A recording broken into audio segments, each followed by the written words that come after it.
You can now watch Core TV News live from anywhere in the world on our website www.coretvnews.com. Click on Live TV on our website and watch us live. And welcome to Core TV Primetime Days. To follow us on Twitter, click on Twitter icon on our website. On Facebook, click on the Facebook and YouTube to see all our previous news production. You can also watch us live on YouTube. Click Core TV, leave a space, then News. Core TV News, a 24-hour news station.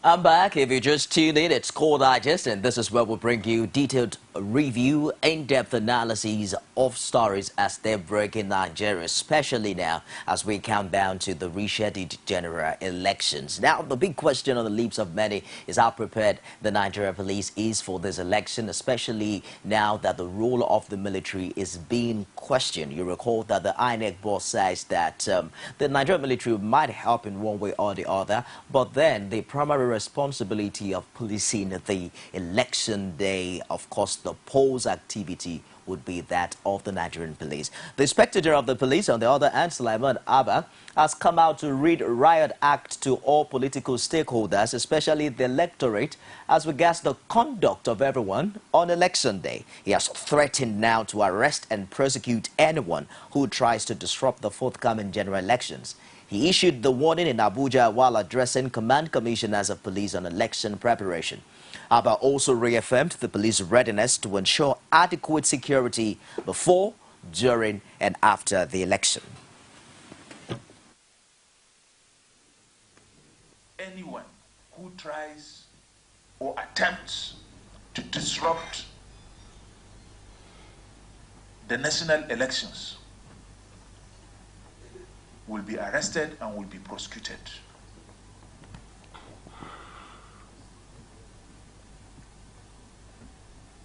And these attempts can be outside the polling units, can be around the polling units, can be around the collation centers,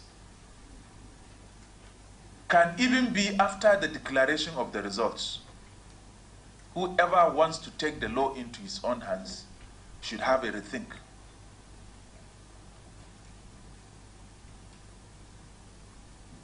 And the law enforcement and the security agencies are together in this regard.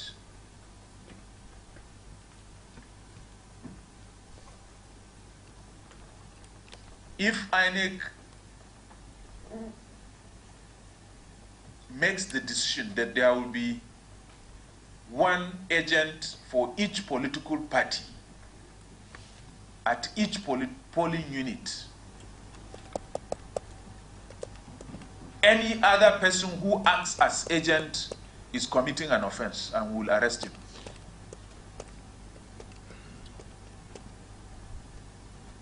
Because it is very clear under Section 129. If you cannot behave yourself well at a polling unit, which is a radius of 30 meters, if you cannot behave yourself well, then you should better leave.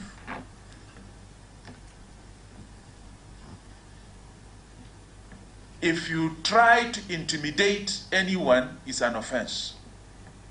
If you solicit for vote, it's an offense. If you carry any weapon, it's an offense. The offenses are so many. I will even advise my enemy to stay clear. Because if you stay there, yes, keep your cool, but there are many temptations.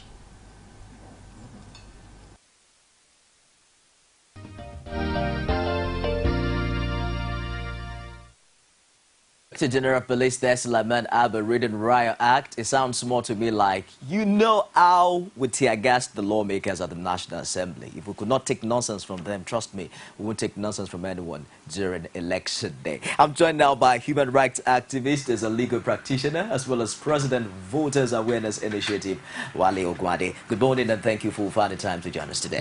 Thank you for inviting me, and good morning, my people out there. Are you baffled that in the event of words and threats, not really much has been done in prosecuting electoral offenders? And I'm not limiting it to this political dispensation, you know, all the way through our political history as a nation. Yeah.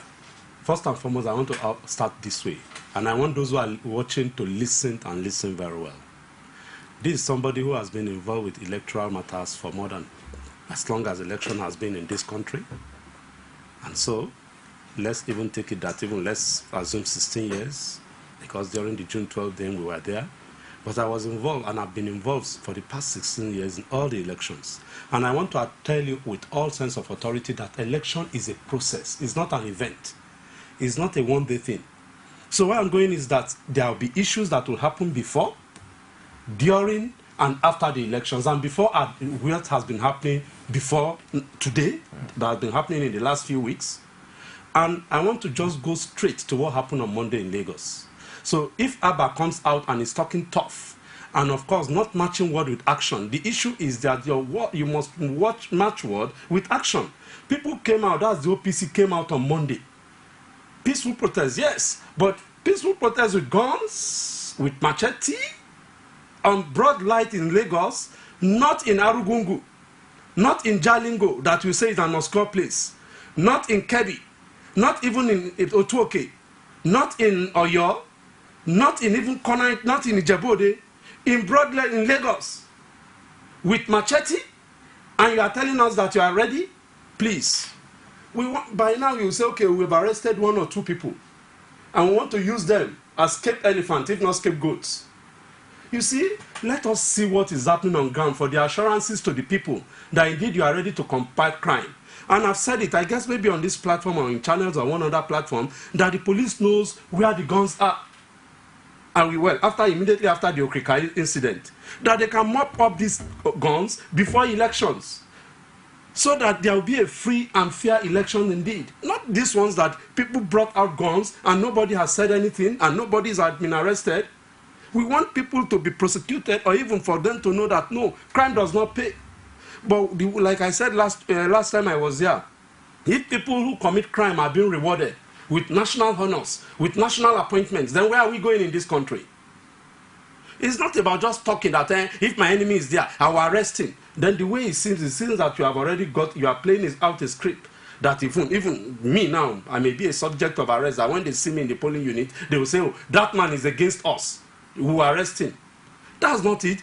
Known culprits and malfeasance and those who have caused misdemeanor in the system must be taken away, so that those who are planning it will now put their hands in their pocket. Beyond just arresting culprits and troublemakers during elections, there are some cited cases of such a case as Okrika, for instance. Beyond arresting, what exactly are the challenges prosecuting electoral offenders in this part of the world? That's where I'm going. That even, let's say, for him now, as he's talking, one will expect that he will even parade them. That's how they behave now, the police. They will arrest people and parade them that these are the crime, these are the people that have committed this offense. We are not going to use them, these people that you have paraded now, as scape elephant or scapegoats. No! That's where I'm going. So, the first step in a criminal justice is to arrest, investigate. Then you now arraign them, or of course by prosecuting them in court. What I'm saying is that let the first step be taken. That first step will even show that you people are serious. Not that you just say it, the wind blows over the thing, and of course next tomorrow, God knows, maybe as we are talking now, some crime is being committed somewhere in Nigeria. They will say, don't mind them, it's talk. And even, maybe it's the second principle of the bird dancing in the street. Has somebody beating drums on him. And I will not be surprised, because the way and manner things are going on in this country, you see that here, it seems some people are out to protect and promote violence. And again, I'll use this as a second leg. that all those who are the principal actors themselves, it's not just about signing a card, it's about shouting all the top of their voices anytime they come on air like we two are coming here now, to say, please, my people, I'm not in support of violence, I'm not a candidate of violence, and don't promote violence in my name. All of them, from the presidency down to the member of the House of Assembly. That is what we need for all of them. It's not just going having a meeting with the police, going to their campaign trains and so on. In fact, in their campaign trains, they say, okay, all of you, upturn your pocket, remove your, lift your hands up, let's touch each other. Because campaign trains, there are guns, people that go with them there. For what? You are also a lawyer, because when you ask some policemen, they will tell you that many of those people we've arrested, we've arraigned to court, but then you know how it is with the Nigerian courts. What are your thoughts along that line? No doubt we have problem of slow justice. In Nigeria, the justice system is slower than the snail. Yes.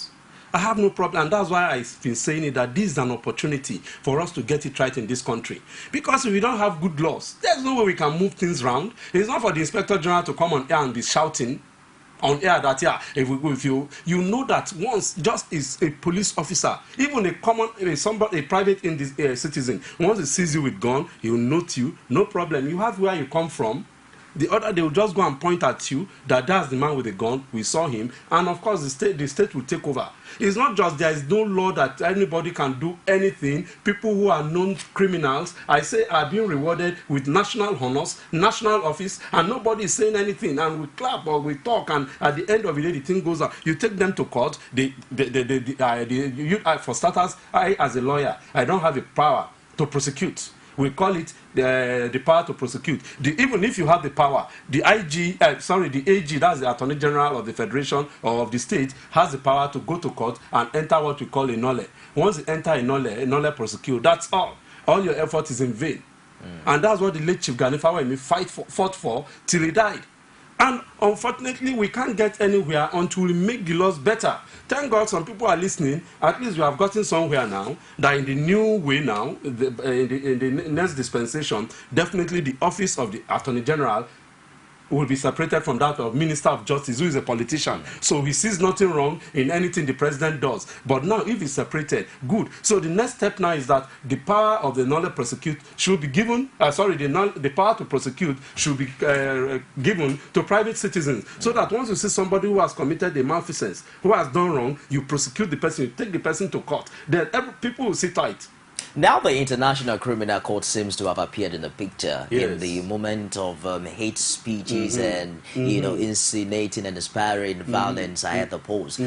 APCs are sending allegations to the ICC, allegedly indicting the First Lady. It has also threatened to send the name of Mr. President. Do you see this as a game changer to the status quo? Obviously, it's going to do a lot because it will put everyone in check.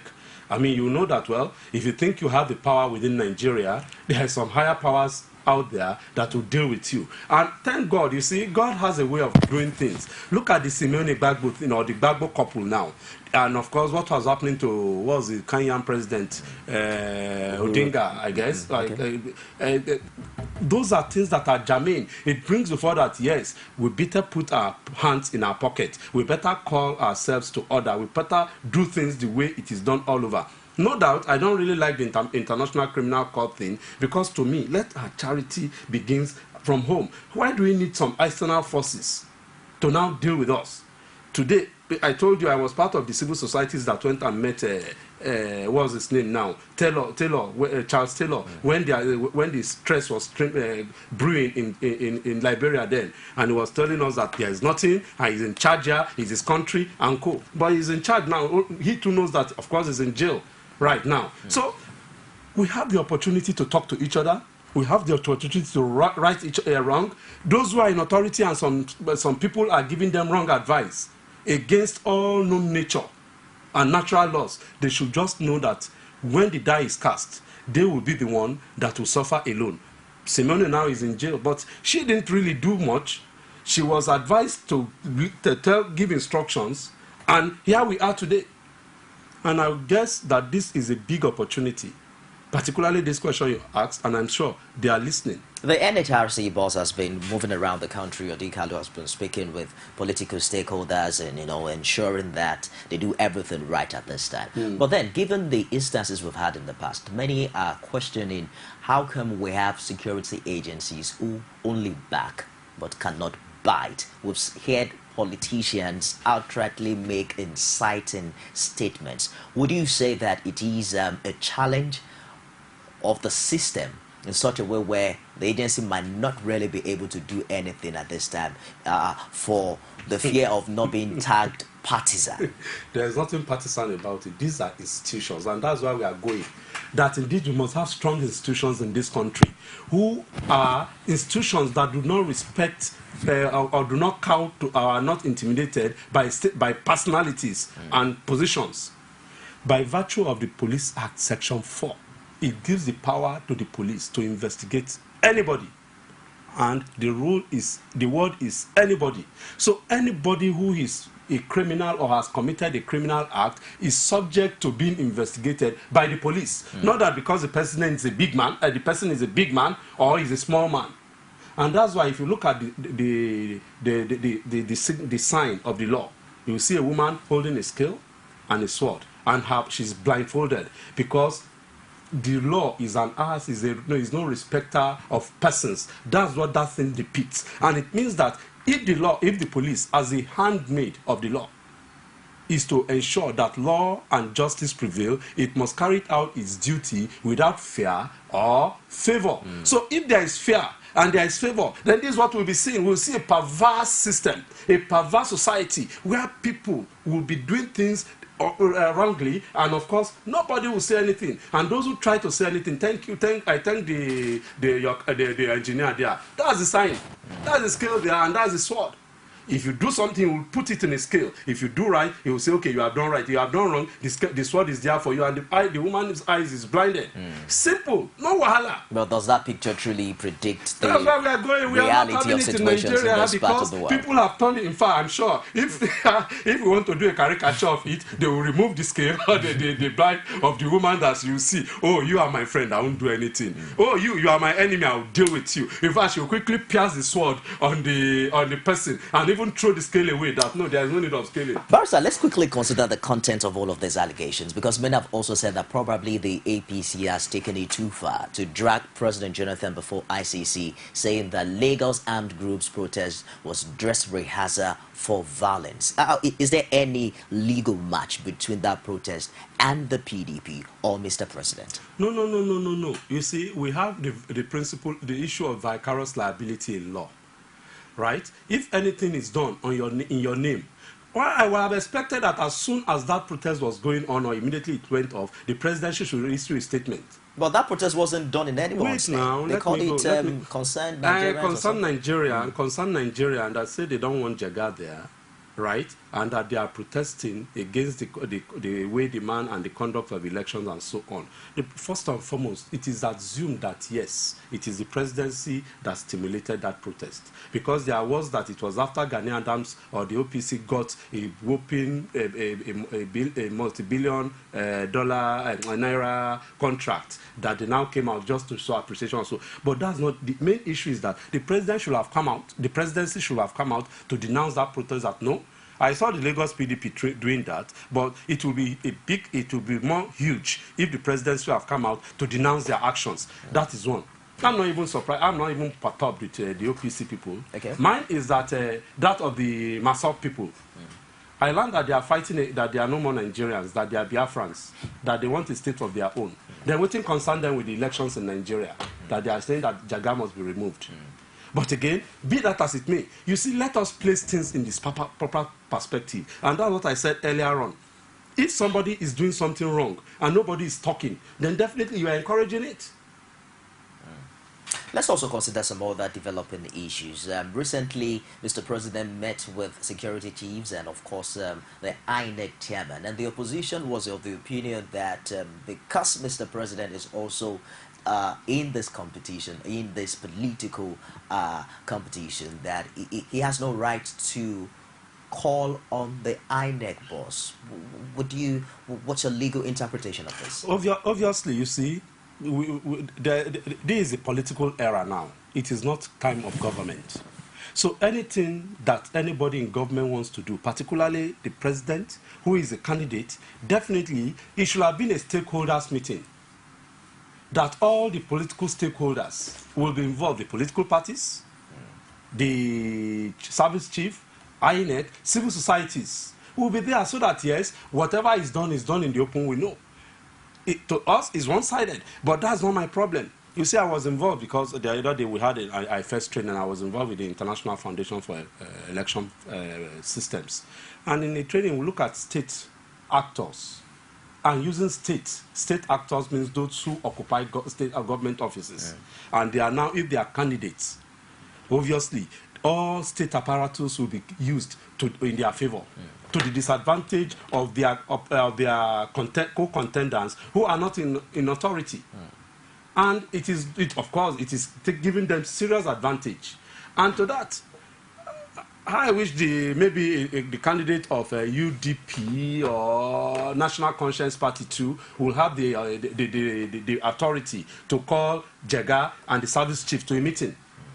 Because they are all on the same level as it is now. If you mention Jonathan, you'll say the presidential candidate of the PDP. Whether he is contesting or not, isn't he still the commander-in-chief of the armed forces? That's where I'm going. For crying out loud, that's where I'm going. Those are the things that you have to look for. You see, I mean, you and I are vying to marry one woman.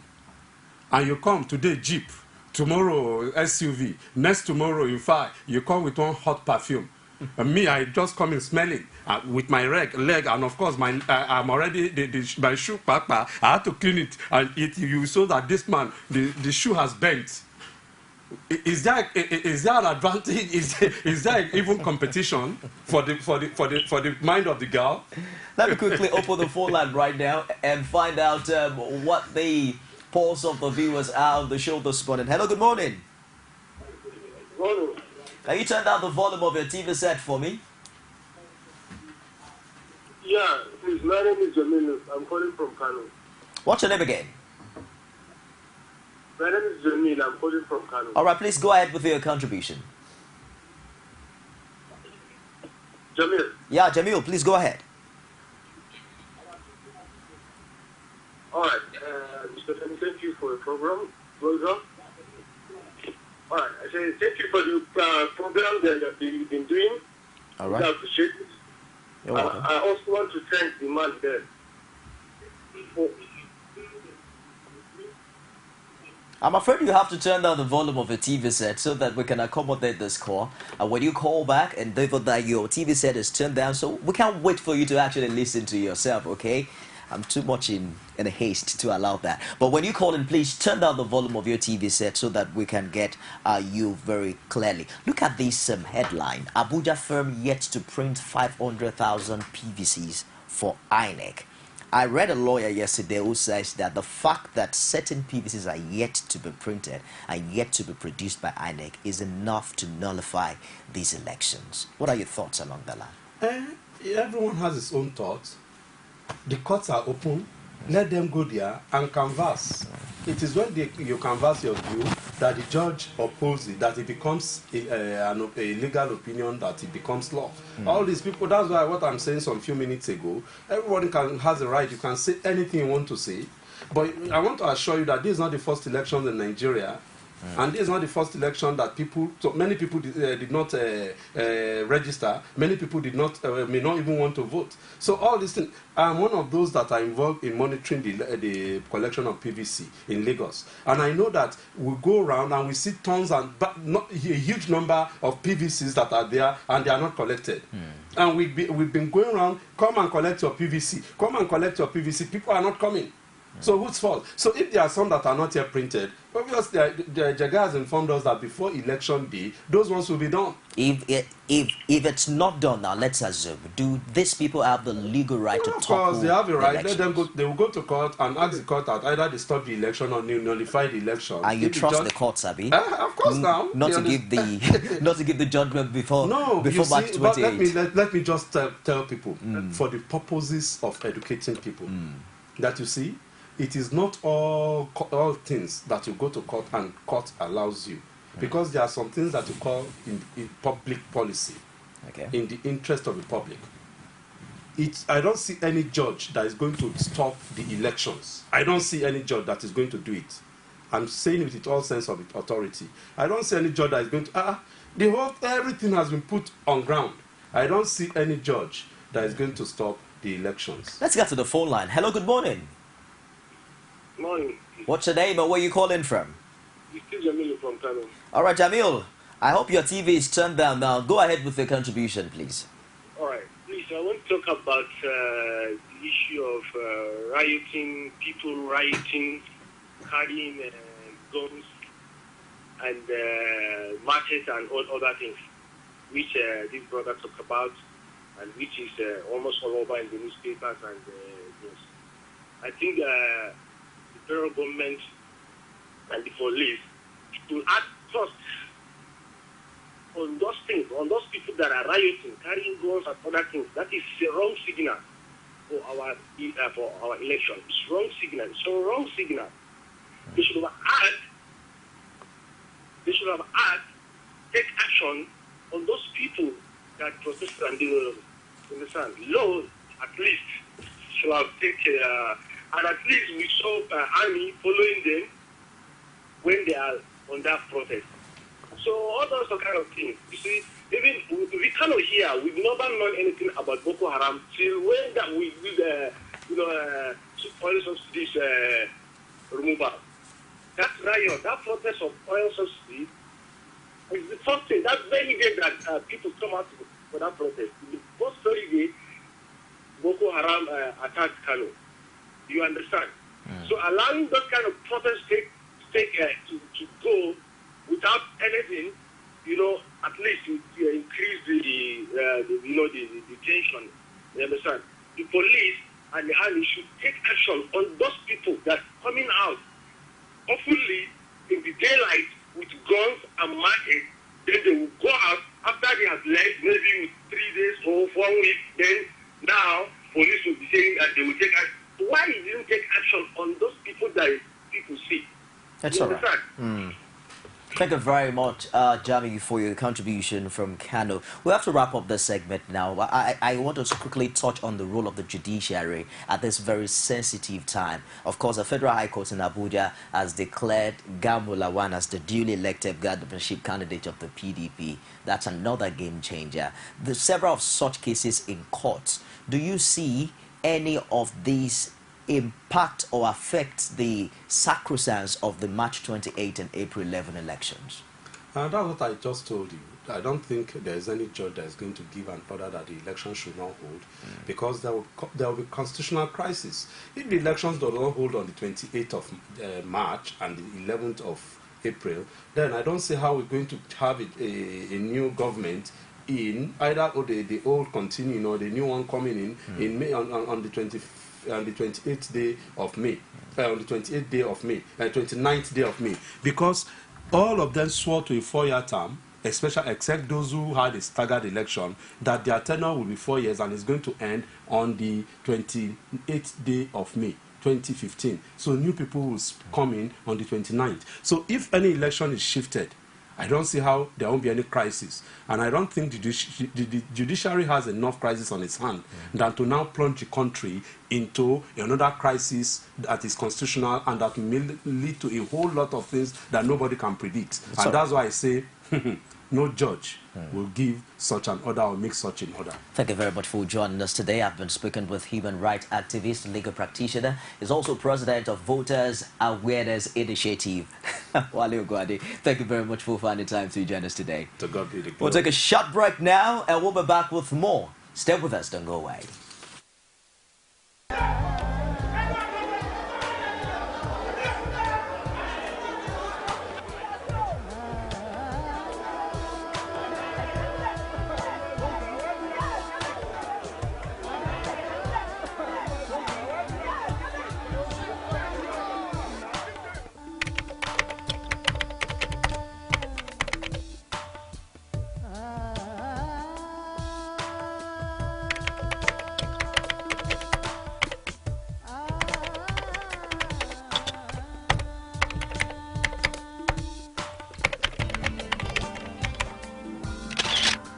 Morning, Mr. President. Morning, sir. How are you, Mr. President? How are you, sir? How is the campaign?